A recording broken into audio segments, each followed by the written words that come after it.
Olá, eu sou a Jaine Monteiro, sou jornalista da Central de Comunicação da Universidade de Taubaté.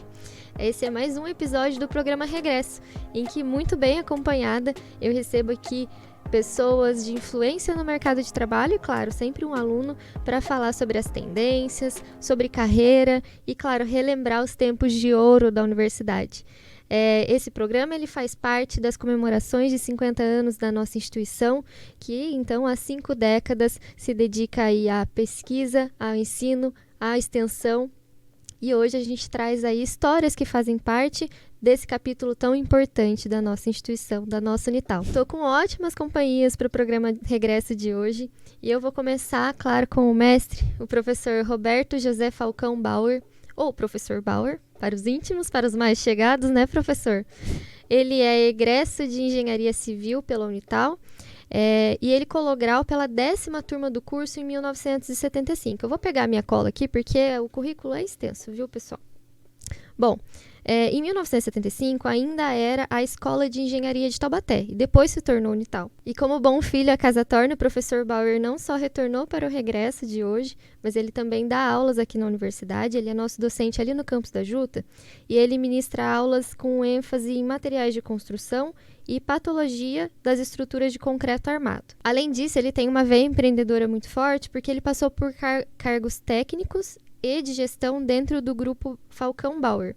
Então, o professor Bauer também está envolvido em cargos de lideranças em sindicatos, em conselhos, em órgãos de classe. Então, ele tem muito para contribuir com a gente hoje. Bom, e claro, como eu disse, sempre tem um aluno aqui para deixar o nosso papo mais interessante. E hoje, quem está começando a estrada ainda na área da engenharia civil e participa com a gente aqui no regresso de hoje, ele é o Gustavo Benedetti Leite. Ele está no 3º semestre de Engenharia Civil, e eu vou pegar aqui na minha colinha também, que ele escolheu o curso porque, segundo ele, a engenharia dá a possibilidade de ser livre para fazer o que gosta. Além disso, ele é membro do Conselho do Instituto Básico de Exatas do Departamento, da Universidade de Taubaté, e foi destaque pelo melhor desempenho acadêmico no semestre passado, então, com isso, ele foi contemplado com uma bolsa mérito. Além de futuro engenheiro, ele é jogador de futebol americano pelo time de Taubaté. Bom, vamos lá? A primeira pergunta aqui, para a gente já quebrar o gelo, eu queria começar com o professor. Professor, o senhor escolheu a engenharia ou a engenharia te escolheu? Então, aí é um problema meio familiar. A família é meia há 5 gerações aí com engenheiros civis. Mas, por que escolhi? Mas sim, eu estudei em colégio de padres e aí tem lá o teste vocacional. Então, o teste vocacional, primeira opção, ser padre. Essa meu pai falou, não, essa eu não quero que você faça. Pesquisador, né, cientista, né, biólogo ou engenheiro civil. E aí eu fui para escolher engenheiro civil, né? Mas sem saber, soube até foi a semana passada que meu bisavô também era engenheiro civil. Eu sabia até meu avô, a geração da minha avó. Então, veja, vim parar em Taubaté. Para mim foi uma experiência muito boa. Então, esses 5 anos eu aprendi aí a me desligar um pouco da família e deu para se dedicar para estudar. Certo, professor. Então, a engenharia está praticamente no sangue aí, né? Correndo nas veias. Gustavo, eu queria saber de você, que acabou de começar, o que te fez brilhar os olhos pela engenharia? Queria que você contasse um pouquinho sobre essa escolha, ou se você foi escolhido, né? Também acho que cabe. Eu sempre fui muito curioso. Eu sempre ficava olhando as estruturas, percebendo detalhes. Não, mas por que aconteceu essa rachadura? Como que essa ponte está sendo suspensa? Olhando obras. A minha mãe trabalha numa construtora, então eu já tive um pouco de contato com a engenharia civil, construção civil em si. E eu sempre gostei muito de matemática, de física. E ao entrar na engenharia, eu, pela curiosidade de tentar entender como as coisas funcionam, como que funciona uma obra, como que faz toda essa administração, e porque eu vejo que a engenharia civil ela me dá um tanto de liberdade. como ela tem várias áreas, tem várias vertentes, pode ser, você se formando em engenheiro, você pode abrir uma empresa, ser calculista, ir para a área de pesquisa, de materiais, topografia, saneamento, trabalhar em fiscal, tem uma vasta área, então não é uma área que não me sinto preso. Então eu vejo que eu vou conseguir aprender muito com a engenharia, sendo curioso. Ela vai responder as minhas perguntas e vai me deixar livre para fazer o que eu gosto, que é estudar, aprender como que o mundo funciona, como fazer estruturas, pontes, que é o que mais me chama a atenção. Fez lembrar, a palavra do Gustavo fez lembrar que meu pai sempre me dizia, eu devia ter menos idade que o Gustavo, se você quer ser engenheiro, seja o melhor. Para ser melhor, você tem que gostar do que você faz e estar motivado para crescer e ser responsável, não só como profissionalmente, mas como cidadão. Então, acho que isso aí que é importante, é o foco que eu estou vendo aí, que o Gustavo comentou. E realmente, se você vai ser um excelente profissional, seja engenheiro, médico, o que for, primeiro, se você gostar daquela atividade, segundo, eu posso, como eu gosto e sou curioso, eu vou aprender e vou me destacar. Eu não vou ficar no meio, mais um profissional, vou ser um bom profissional. Eu ia até comentar aqui, uma das aspirações do Gustavo é justamente essa curiosidade sobre as coisas. Todo profissional acho que precisa ter, né, um pouco de curiosidade para se movimentar ali e ir atrás da resposta, enfim, e se desenvolver, como o professor bem disse. Eu queria saber, professor, se além da curiosidade do foco e da vontade de aprender, o senhor tinha alguma aspiração muito específica na área. Por exemplo, eu sonho em trabalhar com estruturas. Ou não, o meu sonho profissional é me tornar engenheiro de uma área mais específica. Como que foi essa trajetória acadêmica? Quando eu me formei, meu pai, eu falei, bom, e agora, pai? Vou ficar no escritório, né? A gente parece almofadinha, né? Se forma, tá com o diploma debaixo do braço, agora eu tenho uma mesa, vou ficar no escritório. Ele falou, não, você vai para as obras. Você vai ficar 2 anos, 3 anos em obras para aprender, porque lá você vai ter que aprender a se relacionar com a equipe que você vai estar coordenando, aprendendo a coordenar, depois você vai coordenar equipes, conviver com pessoas e também o cliente. O cliente vai ser o quê? Eu vou pôr em obras onde realmente você vai ser cobrado e você vai ter que fazer o quê? Desenvolver conhecimento. Que na faculdade você tem noções e depois você tem que desenvolver suas aptidões. O que tem de conhecimento que a gente tem que ter e conhecer pessoas que possam nos dar direções positivas. Quer dizer, são pessoas que têm qualidade e que vai te transmitir, forçar para que você adquira esses conhecimentos. Sim, e esse encontro que a gente promove aqui, professor, é exatamente isso. E eu até queria puxar aqui o Gustavo para o papo também e perguntar para ele quais são ou quais foram até agora os principais aprendizados que você teve, Gustavo, em relação a isso, porque além do professor Bauer, a gente tem uma outra equipe, né, uma equipe grande de professores ali que transmitem seus conhecimentos, mas além disso tem conhecimento de mercado que é tão fundamental, como o professor acabou de dizer. Queria saber de você como que tem sido essa experiência e qual aspecto chama mais a sua atenção, sabe? Nesse sentido de o que você aprendeu de mais interessante até agora. Estou bem no começo do curso da engenharia, então a gente acaba vendo mais a parte de exatas, de física, química, que é a ferramenta com a qual a gente vai utilizar para entender as matérias técnicas mais para frente, para entender como que funciona todo o dimensionamento, como funcionam os materiais. Mas também, pelo que eu percebi, tem matérias de inovação, de desenvolvimento de projeto, e agora está entrando matérias para você desenvolver juntamente com a sociedade, a universidade. Então, igual o professor Bauer falou, quando a gente pega para desenvolver um projeto, inovação na engenharia, desenvolver um projeto, você tem que saber se virar, você tem que saber procurar a informação no lugar certo, ter a curiosidade, que eu acho que eu falei também, igual o professor Paulo falou, e ir atrás, porque quando você pega para fazer um projeto, você vê que começa a aparecer mais dúvidas do que respostas e você tem que procurar entender como que funciona, então como vai funcionar, fazer todo o dimensionamento, trabalhar em equipe, que às vezes não é um pouco fácil, você fazer a gestão da equipe, fazer a gestão do material que você vai apresentar, que você vai estudar. Então, eu acabei não tendo muita parte de mercado ainda, mas vejo que você tem que saber se virar, porque quando chegar na hora da obra, vai aparecer problemas, vai aparecer algumas coisas que você vai ter que resolver, que não vai ter alguém muitas vezes para te apoiar, já que você é o gestor, o coordenador da obra. Aconteceu isso, você tem que, com os seus conhecimentos, ou resolver ou tentar procurar alguma coisa para resolver aquela situação.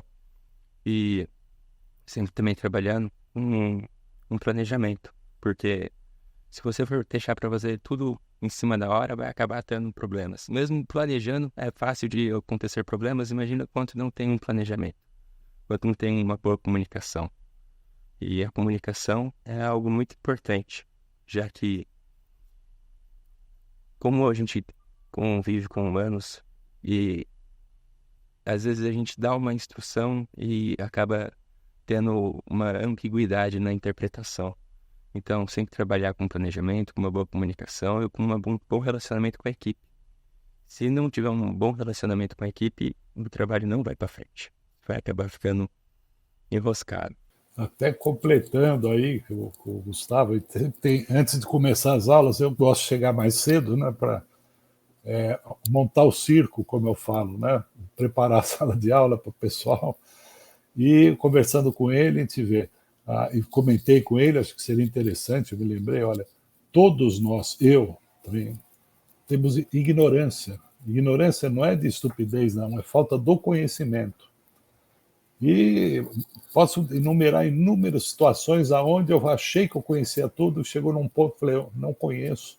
Eu cheguei num ponto, tudo que eu conheço, que eu pesquisei, que eu estudei, chegou aqui, e agora, o que eu faço? Uma situação aí, dar um exemplo para vocês, aí, gente, como o tempo é meio, não tem tanta restrição, vamos bater um papinho a mais aí.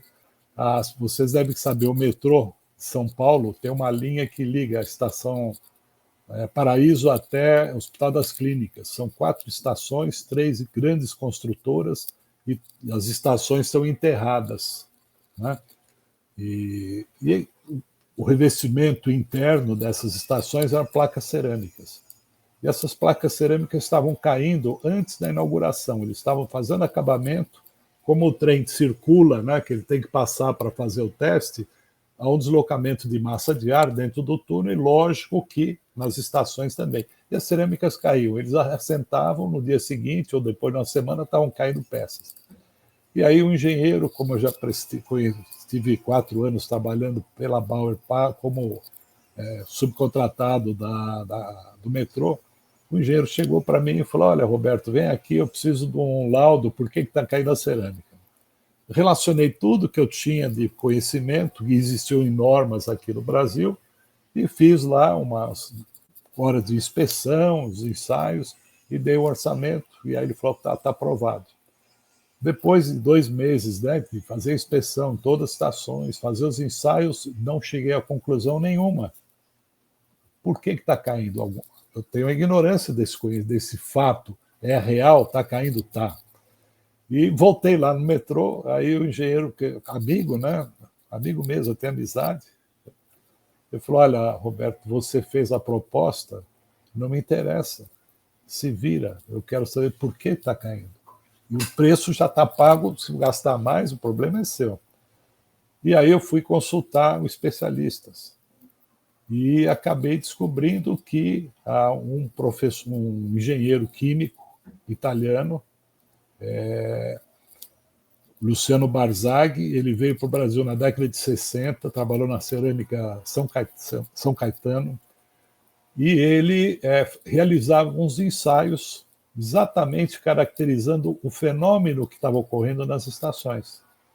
E ele falou para mim, olha, pelo que você está me mostrando, eu vi todos os meus relatórios, isso aí é uma expansão por umidade da placa cerâmica. Existe ensaio, norma americana, e aí, como ele já tinha idade, eu levei ele lá para as obras, e foi feito o experimento, assentaram, ele acompanhou o assentamento, depois de uma semana estava caindo as cerâmicas. E aí ele falou, olha, tem como fazer esse ensaio? Fui lá na chácara que ele morava, ele me detalhou qual o equipamento para se medir essas grandezas, acompanhou e nós montamos o equipamento e submetemos o ensaio e foi caracterizado qual era a causa geradora. Quer dizer, nós temos que saber, olha, nós sempre temos alguma ignorância, então nós temos que fazer o quê? É o espírito de pesquisar, de querer ter relacionamento com pessoas, saber quem procurar. A gente tem que estar linkado com as pessoas, saber quem são as pessoas, e aí é estudar, é ler materiais, matérias, livros, né? E a nossa vida começa, a gente sai com, é que eu brinco com os alunos, a gente sai com um canudo de um lado e um rolo de papel higiênico do outro, porque saiu, começa a trabalhar, todo dia tem um pepino para resolver. E a gente não pode viver dessa situação. O engenheiro tem que ter o quê? Saber adquirir conhecimento e também saber as pessoas com quem ele possa estar consultando ou conversando. Tá certo? Às vezes você pode explicar como esse consultor, né? Ele chegou e falou, olha, eu vou te passar as informações, te cobro a técnica e você se equipa para poder realizar esse tipo de ensaio. Gustavo, e a gente trocou uma ideia sobre meio ambiente, a gente tem vivido aí impactos que são que nos atingem assim com muita potência, né, em relação a mudanças climáticas. A gente está aí vivendo uma tragédia no sul do Brasil, por exemplo, e a gente estava batendo um papo. Eu até queria trazer essa oportunidade do Gustavo dividir com quem nos ouve, com quem nos assiste também, a visão dele sobre essas mudanças, né, que a construção civil ela causa nas sociedades. E aí ele estava me falando sobre gestão de resíduos, sobre um pensamento mais sustentável em relação ao meio ambiente. Porque quando a gente olha as cidades, né, vocês podem complementar até melhor do que eu, mas quando a gente olha as cidades, a gente vê que tem engenharia em tudo, que tem matemática em tudo, física em tudo, é a ciência aplicada à vida das pessoas. Gustavo, eu queria que você...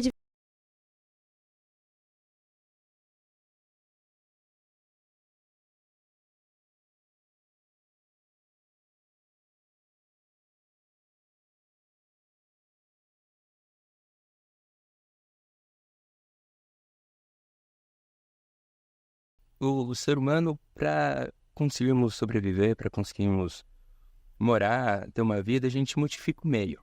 Isso o meu professor Monte Claro comentou com a gente. O ser humano modifica o meio para conseguir fazer as coisas que você precisa para morar, para viver, para trabalhar. E a engenharia civil é a grande responsável por isso. É a gente modificar o meio para conseguirmos viver, conseguirmos trabalhar, prosperar. E a engenharia civil, querendo ou não, tem um impacto. Porque, pensa comigo, vamos construir uma cidade, uma fábrica. Tem um meio ambiente ali e a gente vai construir. A gente tem que modificar aquele meio, vai trazer materiais de outro lugar. Tem a extração de areia, a extração de cimento, que também teve uma modificação do meio.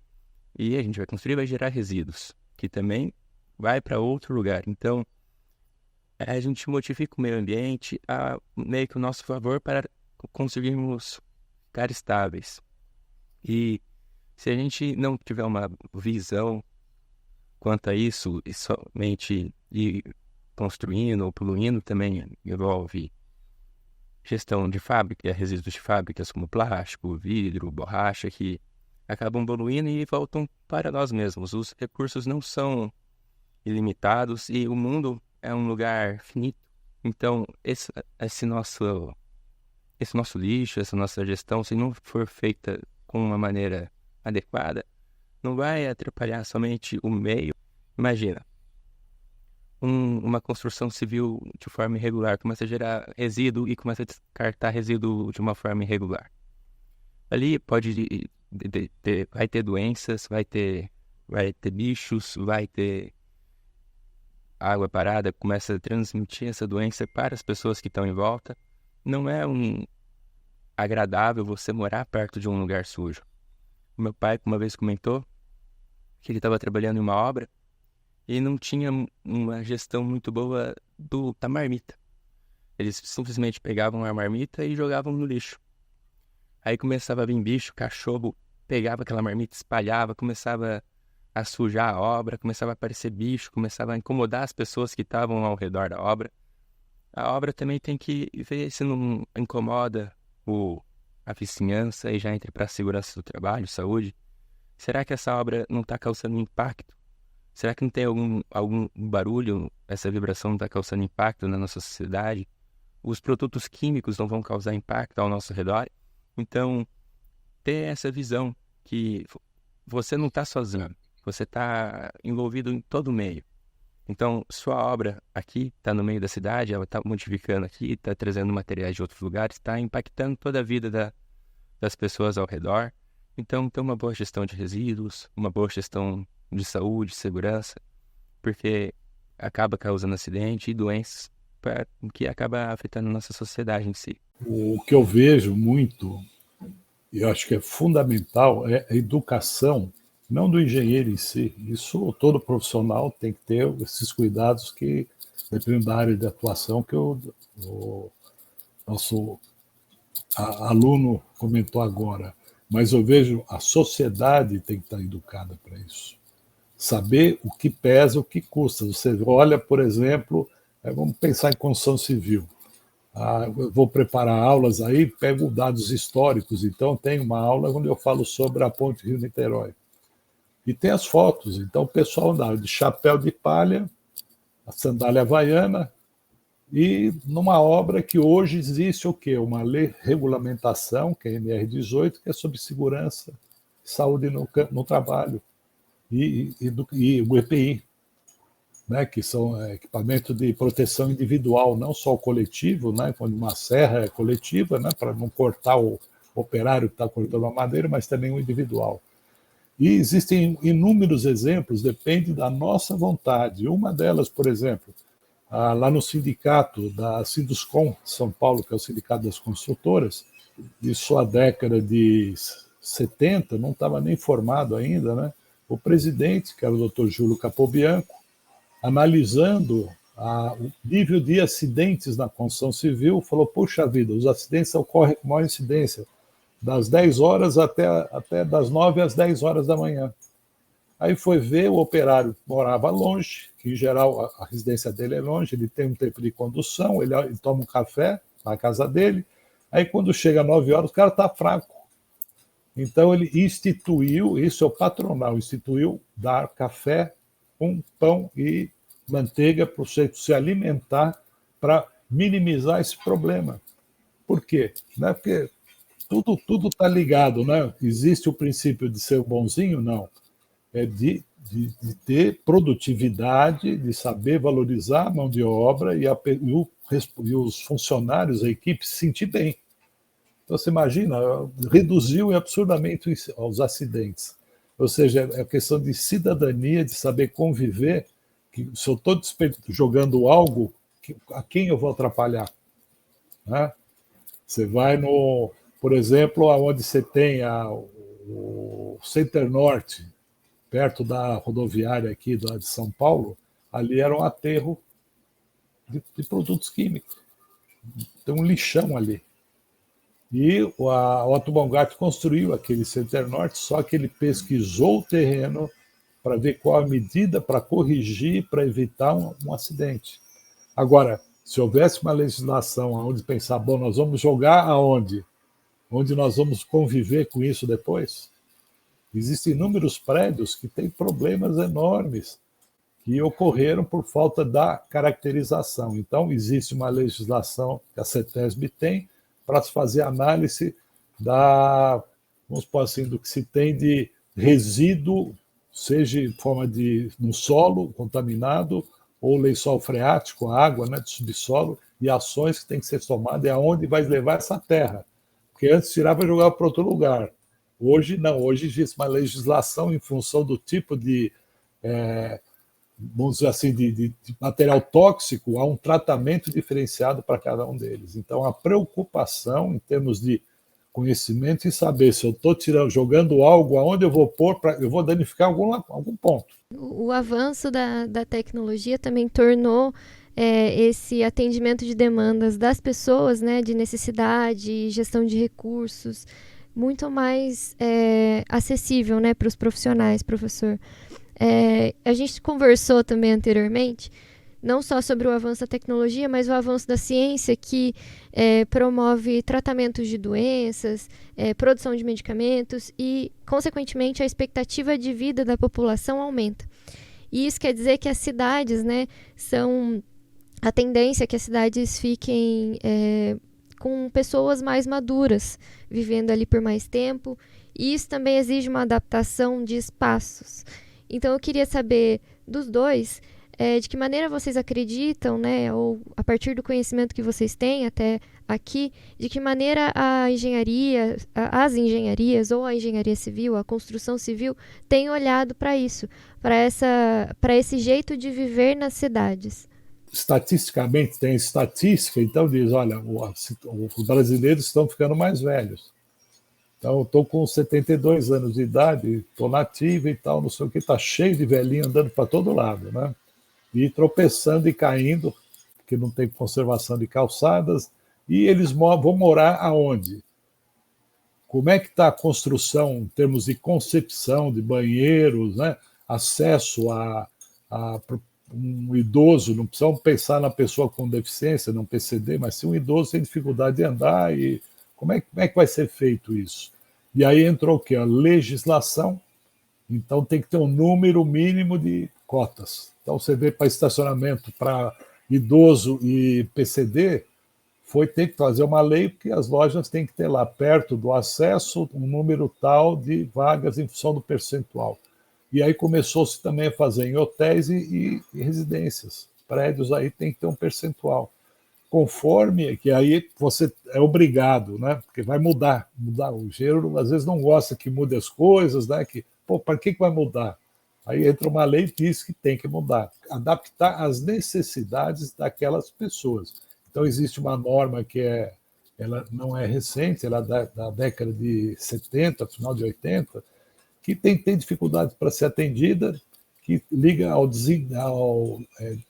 às necessidades do usuário. Quem constrói, o construtor, né, que não é o acadêmico, né, o pesquisador acadêmico, ele está a par das não conformidades, dos vícios, dos problemas que existem. E também da ignorância que possa existir. Olha, determinado produto não se conhece bem. Então, a integração entre universidade, pesquisa de universidade, focada direto para um problema real, é o que a gente tem feito em várias associações que eu participo, inclusive que eu sou sócio fundador, sobre revestimento de pisos industriais, com um monte de problema nas indústrias.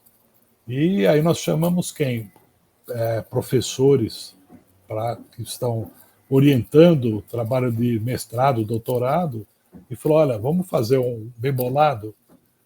Vem aqui, nós vamos estar discutindo esse assunto, olha, nós temos essas dúvidas, nós temos esse conhecimento, esse é o nosso conhecimento, nós vamos desenvolver conhecimento de tal situação. Vamos fazer um cronograma, um trabalho onde o resultado desse trabalho de mestrado ou doutorado vai ser útil para quem? Para todos. Para a sociedade, para a engenharia, para o setor, para o fabricante, para o engenheiro construtor e para o próprio usuário daquele, seja uma indústria farmacêutica, ou um shopping, ou um hipermercado, né? Ele vai ter o quê? Um piso com melhor desempenho, menor custo de manutenção. Então, essa somatória também interage, que às vezes é uma briga, né? Diz, me formei, vou estudar mestrado, doutorado, fico na universidade. E às vezes você fica numa zona de conforto, o professor. E o profissional que vai também fica, tem um problema, deixa. Sempre foi assim, né? Não.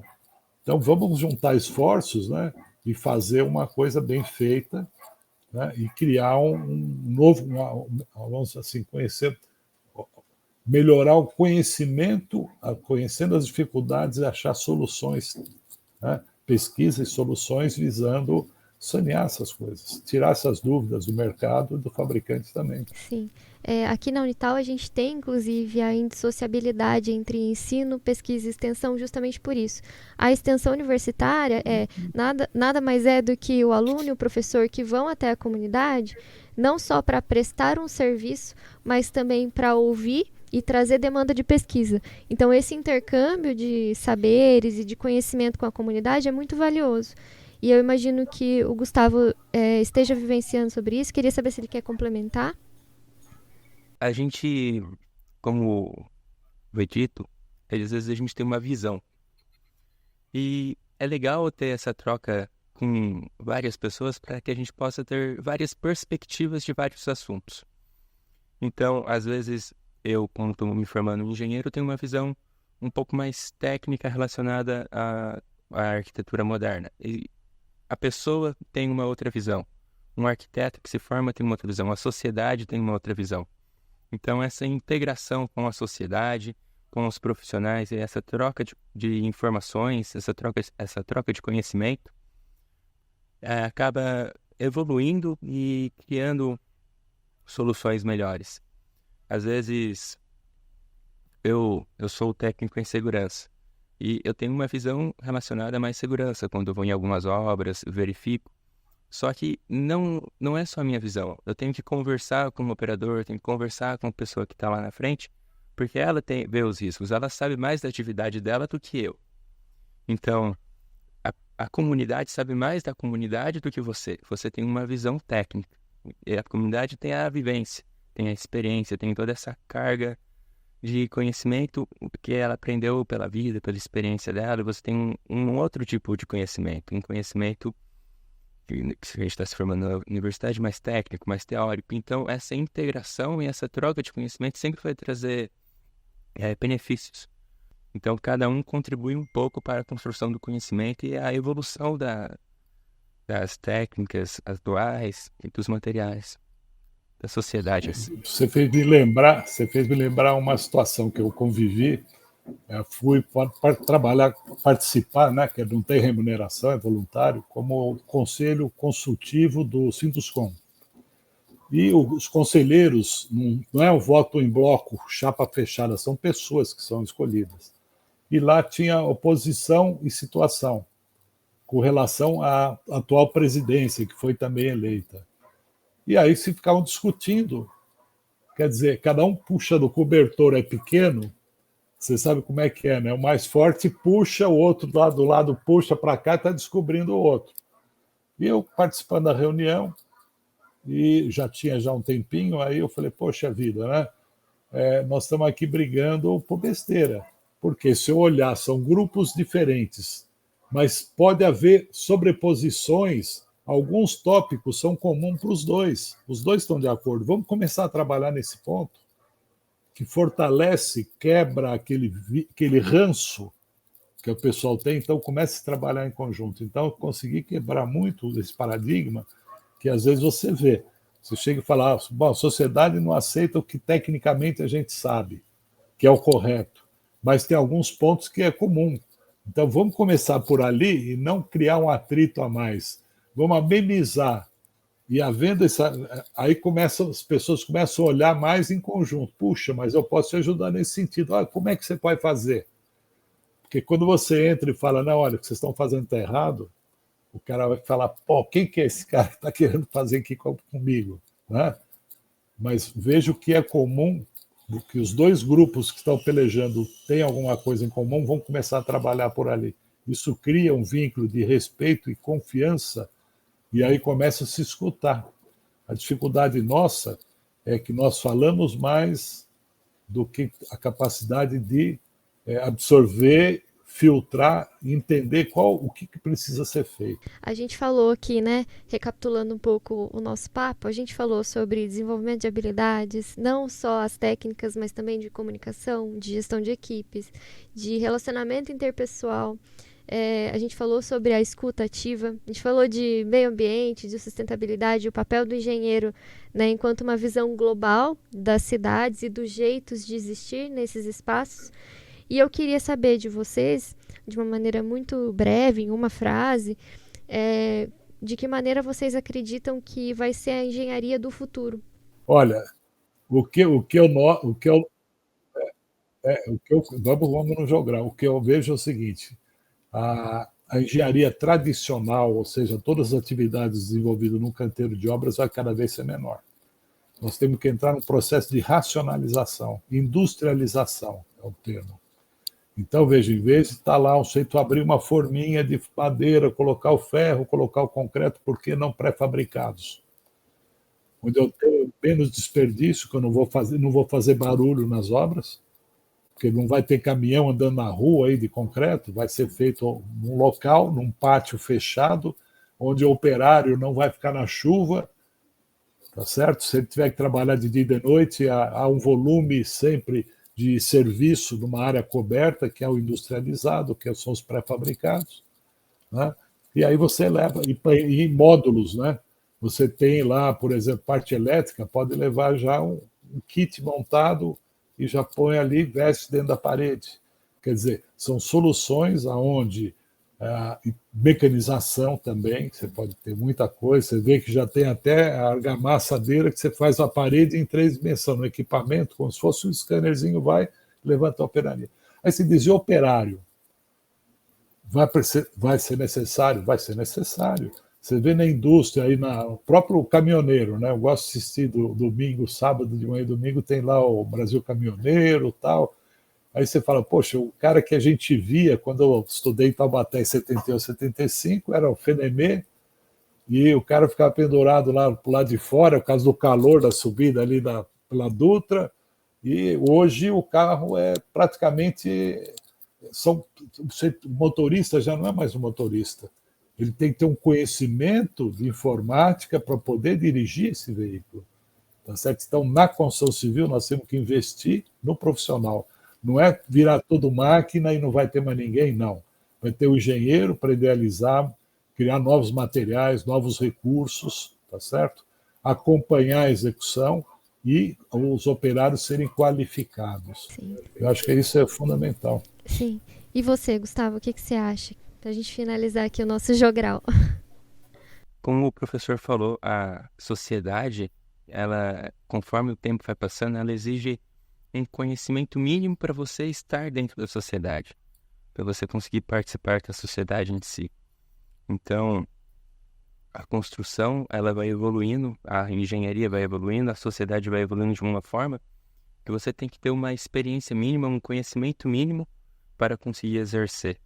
Como o professor falou também, o conhecimento é indispensável. Se você não tem um conhecimento para realizar tal coisa, você não vai realizar aquela coisa de uma forma com excelência e, dependendo, você pode prejudicar não somente a construção, mas ter um impacto na sociedade. Um profissional não qualificado que faça uma obra não correta, que não tem uma fiscalização qualificada, às vezes tem um impacto na sociedade para frente, acontecendo algum acidente, alguma coisa. Então, esse conhecimento mínimo, essa visão que você tenha que ter para conseguir estar.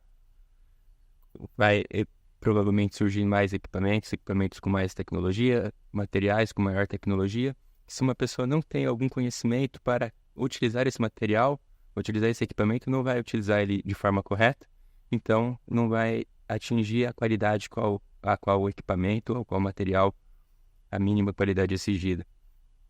E também, como a gente conversou aqui, sempre procurar o conhecimento, sempre se desafiar. Como assim eu não vou conseguir entender isso? Como assim eu não vou ter esse conhecimento? E também pegar para Descartes, que ele fala no método, discurso do método. Não importa o caminho que você siga o caminho até o fim e seja persistente. União de gestor, funcionário, sociedade, com conhecimento e sempre procurar o conhecimento a partir de evoluir, de ter um conhecimento mínimo e sempre procurar a excelência no que você faz. O que é importante saber? Qualquer um pode se tornar um excelente profissional. Depende só de você, daquela pessoa. Se você é um excelente profissional, se dedica, vê as falhas que você comete, volta para evitar que ela se repita, porque todos nós vamos cometer falhas na vida, nós cometemos todo dia.